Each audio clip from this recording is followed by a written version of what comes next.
What would you do if you found out the person you just humiliated was the one who gave everything to save someone you loved? This is exactly what happened to Officer Ryan Mitchell, and when he discovered the truth, it shattered him completely. But by then, the damage was already done, and no amount of tears could undo what he had said. Sergeant Major James Washington sat quietly at the bus stop, his weathered hands resting on his cane, the same hands that had pulled countless soldiers to safety in the scorching heat of Afghanistan. At 53 years old, his body bore the invisible and visible scars of 3 tours of duty, but his spirit remained unbroken. The Purple Heart in his jacket pocket was a constant reminder of the sacrifice he had made for his country, though he never wore it publicly. He didn't need recognition from strangers. He knew what he had done. The morning was crisp and clear in Charleston, South Carolina, the kind of day that reminded James why he had chosen to retire here after 25 years of military service. He was waiting for the bus to take him to the VA hospital for his weekly physical therapy appointment, a routine he had maintained for the past 2 years since the shrapnel in his left leg started acting up again. Officer Ryan Mitchell was having a different kind of morning. He had been on the force for 8 years, and lately he had been feeling increasingly frustrated with what he saw as the decline of his neighborhood. In his mind, the area wasn't what it used to be, and he blamed it on what he called certain elements moving in. His partner had called in sick, so he was patrolling alone, which always put him in a worse mood. When Ryan drove past the bus stop and saw James sitting there, something triggered in him. Here was a black man, sitting in what Ryan considered his neighborhood, in an area where Ryan felt they didn't belong. The fact that James was well-dressed in a neat button-down shirt and pressed khakis didn't register. All Ryan saw was the color of his skin. Ryan pulled his patrol car up to the curb abruptly, the tires screeching slightly. James looked up calmly, assuming the officer might be stopping to check if he was okay, or perhaps to ask for directions. He had no idea he was about to become the target of one of the most shameful displays of disrespect a veteran had ever endured. "You lost?" Ryan called out through his rolled-down window, his tone already confrontational. James straightened slightly, his military bearing still evident despite his age. "No, officer. Just waiting for the bus." "The bus, huh?" Ryan got out of his car, adjusting his belt with an exaggerated motion meant to draw attention to his weapon. "And where exactly are you trying to go?" "The VA hospital, officer. I have a medical appointment." James's voice remained steady, respectful but not submissive. He had faced down Taliban fighters. A rude cop wasn't going to rattle him. Ryan walked closer, his boots heavy on the pavement. "Via hospital? You a veteran?" The skepticism in his voice was thick, insulting. "Yes, sir. 25 years, Army Special Forces." James reached slowly for his wallet to show his military ID, but Ryan held up his hand. "I didn't ask for your ID. I asked what you're doing in this neighborhood." "You don't look like you belong here." Can you imagine the audacity? Here was a man who had bled for his country, being questioned about his right to sit at a public bus stop. But James had dealt with this before. The uniform he had worn for decades hadn't protected him from prejudice then, and his veteran status wouldn't protect him now. "I live 2 blocks away," James said quietly. "Moved here after I retired from Fort Bragg." Ryan laughed, a harsh sound with no humor in it. "You live here?" "In this neighborhood? I don't think so. These houses go for $500,000. What did you do, win the lottery?" The disrespect was staggering, but James maintained his composure. "I bought my house with my retirement savings and disability compensation. Is there a problem, officer?" "The problem," Ryan stepped even closer, trying to use his height to intimidate, "is that I've been getting complaints about suspicious individuals in this area. Break-ins, theft, you know how it is." "No, I don't know how it is," James replied firmly. because I'm not a thief. I'm a decorated veteran waiting for a bus to go to a medical appointment. Ryan's face reddened. He wasn't used to being challenged, especially not by someone he saw as beneath him. Decorated veteran, he mocked. Right, every homeless guy claims to be a veteran these days. You probably bought that story at a surplus store along with whatever fake medals you carry around. The insult hit deep, but James had endured worse. In Afghanistan, he had been called hero and brother by men of every color who fought beside him. He had held dying soldiers in his arms, promising to tell their families they loved them. He had earned his medals with blood and sacrifice, something this officer could never understand. Officer Mitchell, James read the name tag. I served 3 tours in Afghanistan, 2 in Iraq. I have a Purple Heart, a Bronze Star with Valor device, and a Silver Star. I've lost more friends than you've probably ever made, and I did it all for people like you to have the freedom to stand here and disrespect me. But Ryan wasn't listening. In his mind, he had already created a narrative, and nothing James said would change it. Sure you did. And I'm sure you've got a bridge to sell me, too. You know what I think? I think you're here scoping out houses, seeing which ones are empty during the day. A small crowd had started to gather. Several neighbors had come out, some recording with their phones. Mrs. Patterson, an elderly white woman who lived across the street, called out, "Officer, that's James. He's my neighbor. He helps me with my groceries every week." Ryan turned to her, annoyed. "Ma'am, please go back inside. I'm handling this. But he lives right there." She pointed to a well-maintained colonial house with an American flag flying proudly in front. "He's a war hero." "Ma'am, I said go back inside." Ryan's voice was sharp now, his authority being challenged from multiple directions. James stood up slowly, leaning on his cane. The movement seemed to trigger something in Ryan, who immediately placed his hand on his weapon. "Sit back down. Now." "I'm going to miss my appointment," James said calmly. "If you're going to arrest me for waiting for a bus, then do it.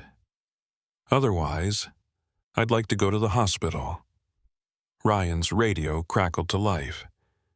"Unit 23, what's your status? We're getting multiple calls about your location." Ryan grabbed his radio, frustrated. "Everything's under control. Just dealing with a suspicious individual. Negative, Unit 23, Captain wants you to stand down immediately. Do you copy?" Ryan's face went from red to purple. "Copy," he said through gritted teeth. But he wasn't done with James yet. "You might have fooled some people around here," Ryan said, his voice low and venomous. "But I know what you really are. You're just another welfare case. Probably living off government handouts, pretending to be something you're not. Real veterans, real heroes, they don't end up like you." The words hung in the air like poison. Several people gasped. Mrs. Patterson was crying.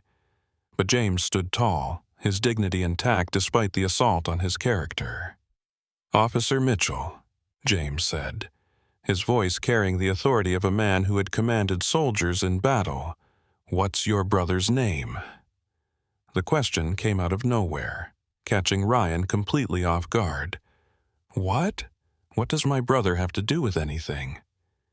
"You have a brother who served, don't you? I can see it in how you talk about real veterans. Someone you look up to. Someone you think is better than me." Ryan's hand tightened on his belt. "Don't you dare talk about my brother. He was a real hero. He died serving his country, something you wouldn't understand."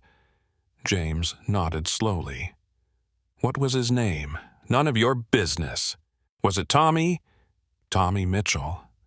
Ryan froze. The blood drained from his face.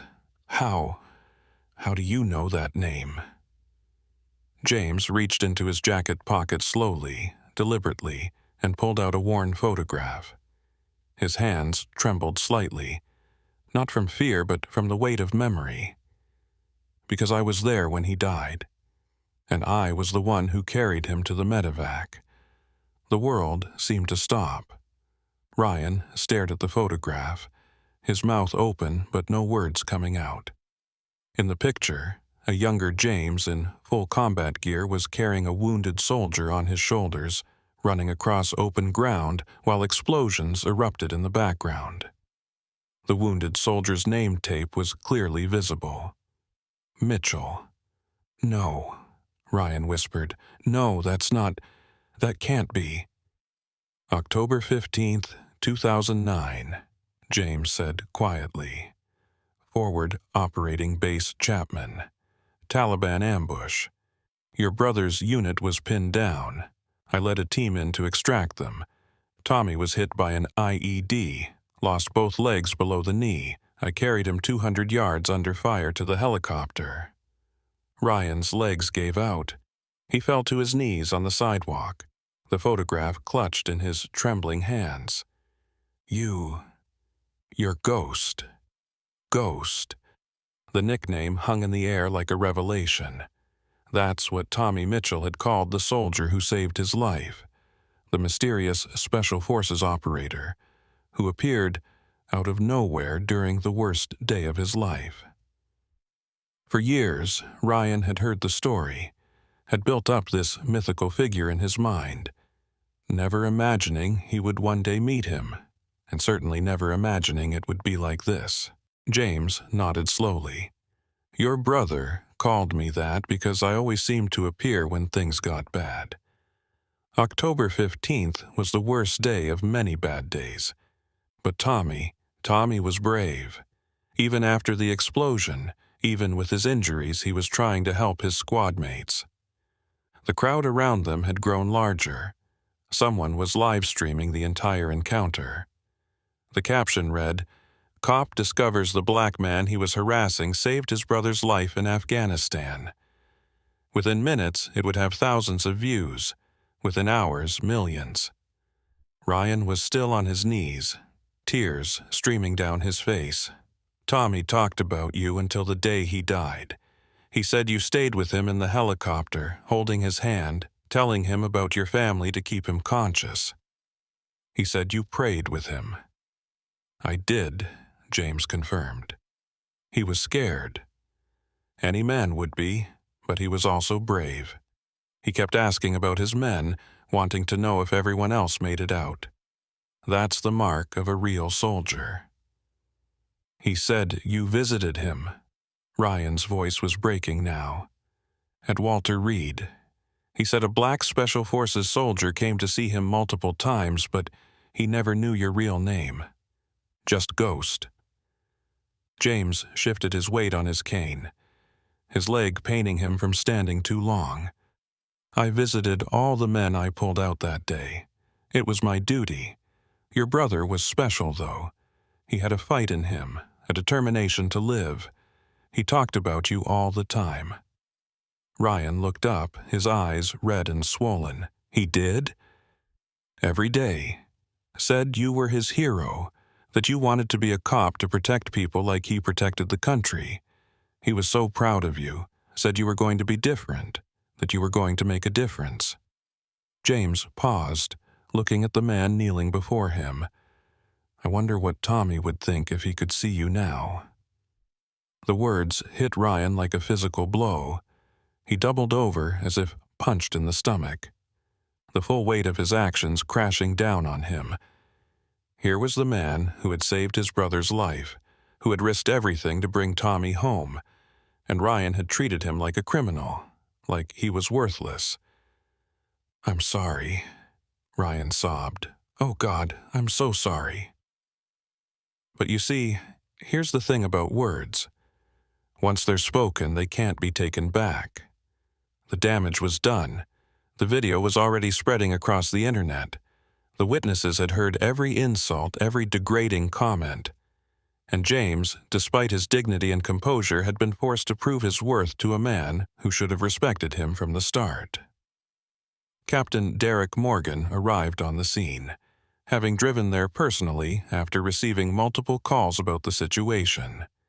He was a black man himself, had served in the Marines before joining the police force, and the look on his face when he saw Ryan on his knees and James standing with his cane was one of both understanding and fury. "Sergeant Major Washington," Captain Morgan said, recognizing James immediately. They had met at several veteran events in the city. "Are you all right, sir?" "I'm fine, Captain," James replied. "Just trying to get to my medical appointment." Captain Morgan turned to Ryan, his expression hardening. "Officer Mitchell, get up. You're relieved of duty, effective immediately. Report to my office first thing tomorrow morning." Ryan struggled to his feet, still clutching the photograph. "Captain, I didn't know." "That's exactly the problem." Captain Morgan cut him off. "You didn't know, and you didn't care to know. You saw a black man and made assumptions. The fact that this man saved your brother's life just makes it worse, not better. What if he hadn't? What if he was just a regular citizen? Would that make your behavior acceptable?" The question hung in the air, unanswered because everyone knew the truth. Ryan had revealed himself, shown his true colors, and no amount of tears could wash that away. Mrs. Patterson approached James, placing a gentle hand on his arm. "James, dear, let me drive you to your appointment. You've been through enough today." James smiled at her, the first genuine warmth he had shown since the encounter began. "Thank you, Martha. That's very kind." As they started to walk away, Ryan called out desperately, "Wait, please. Sergeant Major Washington, please. I need to explain to you about Tommy, about what he meant to me." James stopped and turned back slowly. The crowd fell silent, waiting to hear what he would say. When he spoke, his voice was calm but firm. "I know what Tommy meant to you, Officer Mitchell. He told me. He said you were his best friend, his inspiration. He said you were the one who encouraged him to enlist, to serve something greater than himself. He was proud of you, even then, even before you became a cop." Ryan was crying openly now, his tough guy facade completely shattered. James continued, "But here's what you need to understand. I didn't save Tommy because he was white. I didn't risk my life for him because I knew he had a brother who would become a cop. I saved him because he was a fellow soldier, a brother in arms, a human being who needed help. That's what real heroes do. They don't see color when someone needs saving." The words stung because they highlighted exactly what Ryan had failed to do. He had seen color first, humanity second, if at all. "Tommy died 2 years ago," Ryan said desperately. "Cancer from burn pit exposure. His last words were about you, about Ghost. He said he hoped to meet you again someday, to thank you properly." James's expression softened slightly. "I heard about his passing. I'm sorry for your loss. Tommy was a good man. He deserved better than cancer, and he deserved better than what happened here today."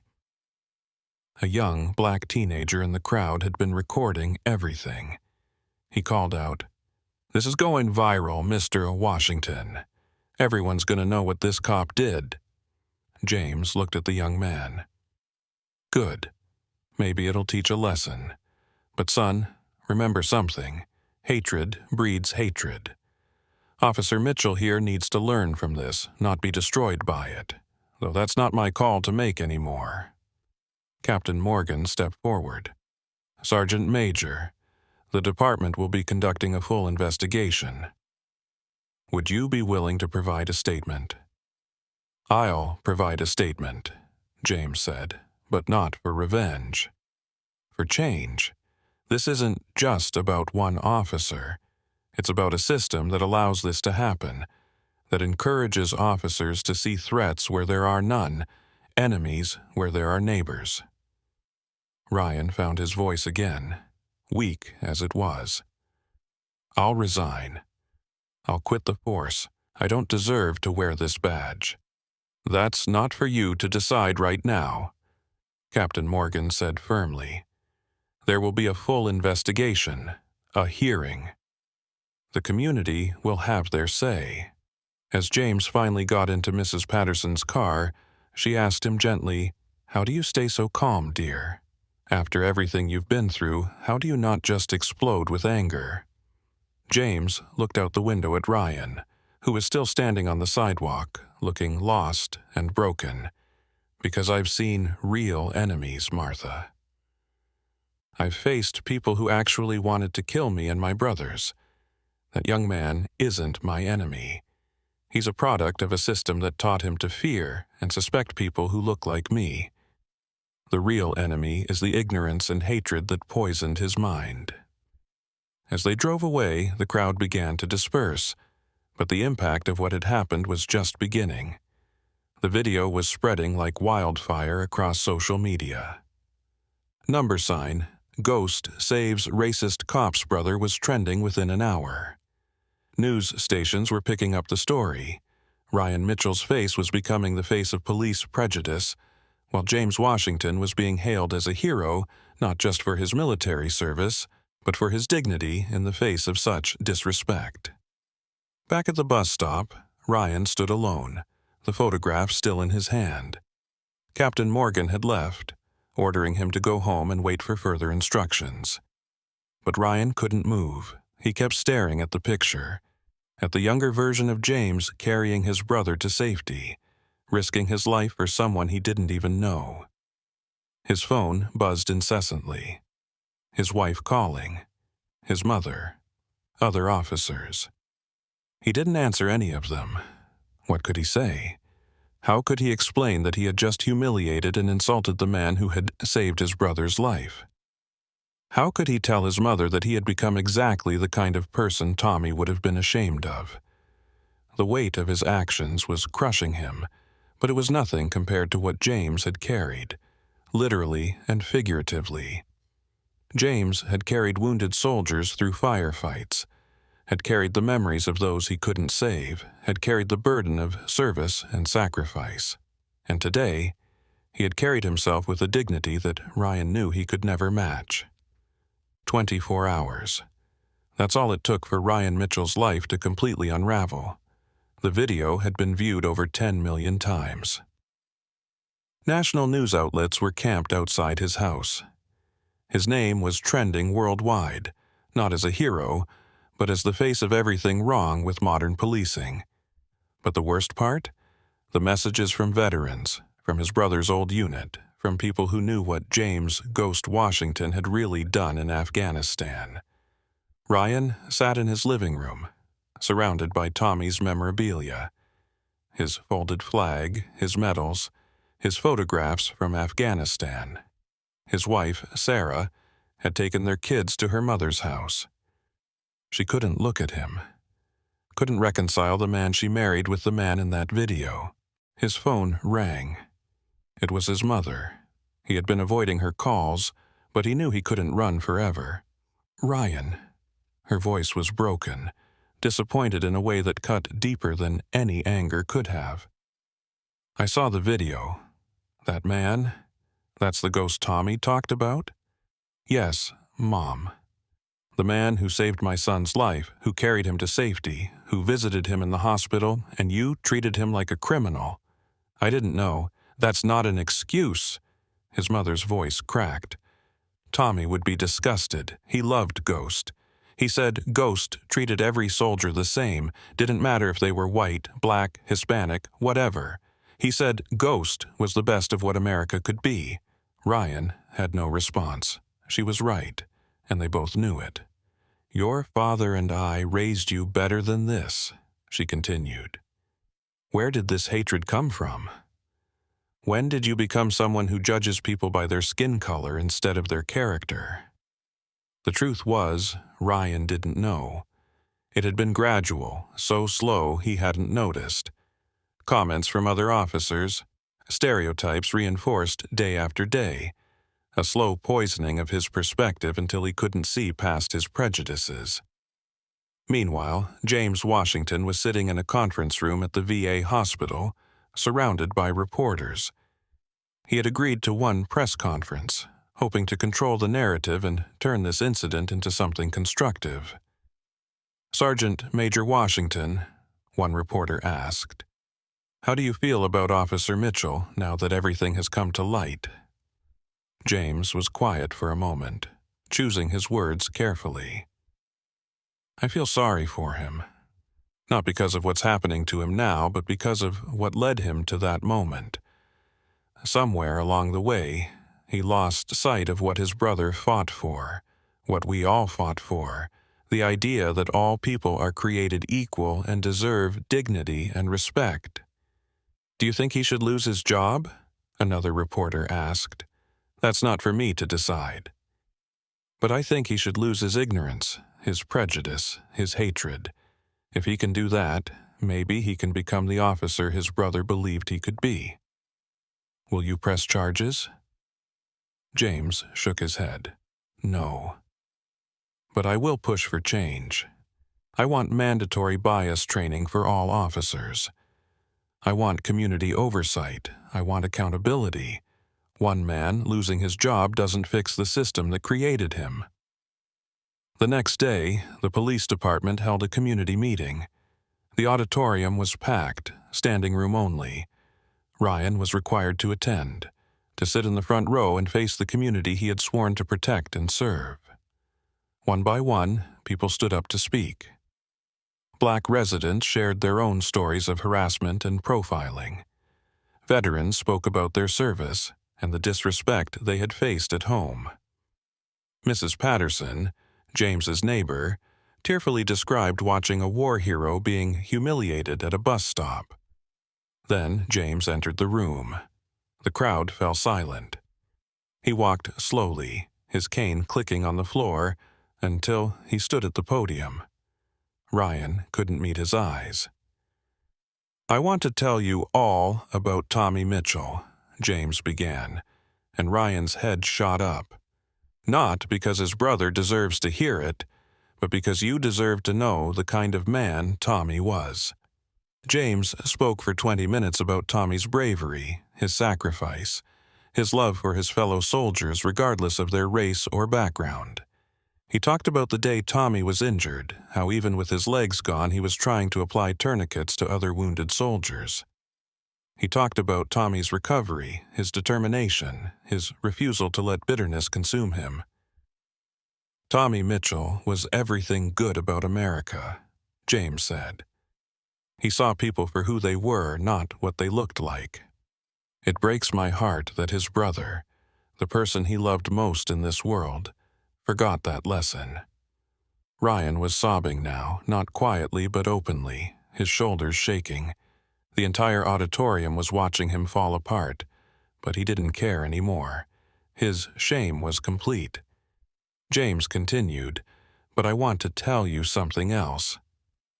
I've seen men broken by war, by loss, by trauma, and I've seen some of them rebuilt into something better. Officer Mitchell has a choice now. He can let this destroy him, or he can let it transform him." The police chief stood up next. "After careful consideration and investigation, Officer Ryan Mitchell is being terminated from the police force effective immediately. Additionally, he will face civil rights charges for his actions." The crowd erupted in applause, but James raised his hand for silence. "That's justice, but it's not enough. I'm establishing the Tommy Mitchell Foundation for Equality in Policing. Its mission will be to provide training and education to prevent incidents like this from happening again. And I'm challenging Ryan Mitchell to be part of it." Everyone turned to look at Ryan. He stood up slowly, his legs shaky. I don't deserve that chance." "No, you don't," James agreed bluntly. "But Tommy would want you to have it." He believed in redemption, in second chances. The question is, what will you do with yours? Ryan walked to the podium, each step feeling like a mile. When he reached it, he turned to face the crowd. "I'm sorry," he began, his voice raw, Not just to Sergeant Major Washington, but to every person I've wronged, every person I've profiled, every person I've treated as less than human because of my prejudices. He continued, I've lost my job, and I deserve that. I've lost the respect of my community, and I deserve that too. But the worst thing I've lost is the right to honor my brother's memory. Tommy died believing I was a good man, and I've proven him wrong. An elderly black veteran in the crowd stood up. Son, your brother didn't die believing you were perfect. He died believing you could become better. Question is, will you? Ryan nodded, tears streaming. I want to try. I need to try. Sergeant Major Washington, if you'll have me, I want to work with your foundation. Not as a leader, not as anyone important, but as someone who needs to learn, who needs to change. James studied him for a long moment. You'll start at the bottom. You'll listen more than you speak.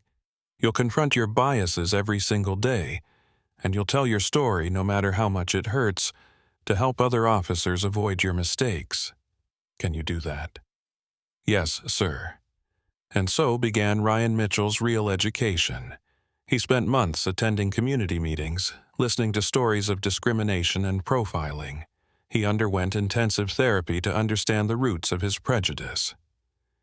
He worked with the foundation, sharing his story at police academies, showing the video of his shameful behavior and explaining how bias had poisoned his mind.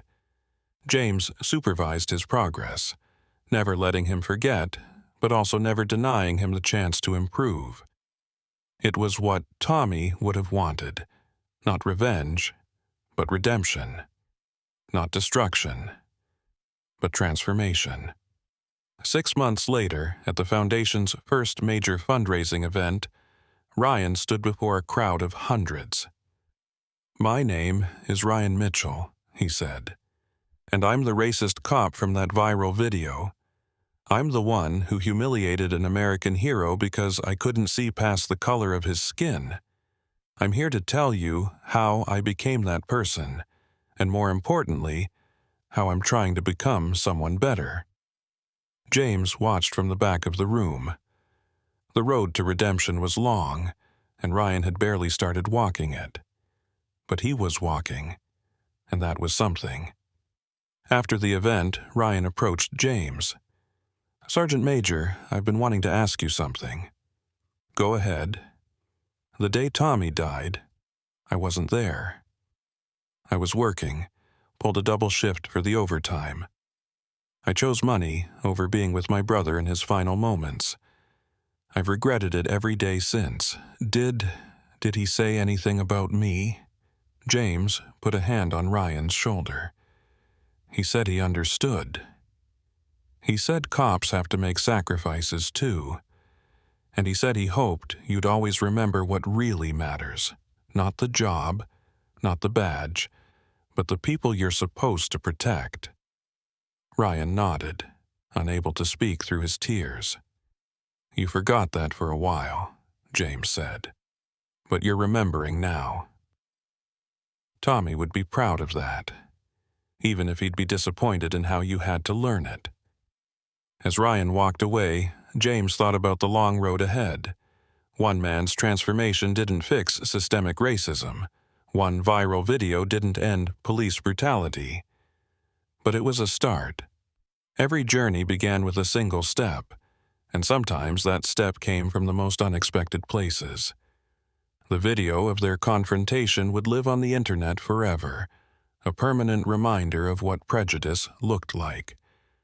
But now there was another story being told, a story of accountability, of growth, of the possibility for change even in the most unlikely people. And somewhere, perhaps, Tommy Mitchell was finally at peace, knowing that his death had meaning, that his brother was finally becoming the man Tommy always believed he could be, and that the man who saved his life was now saving his brother's soul.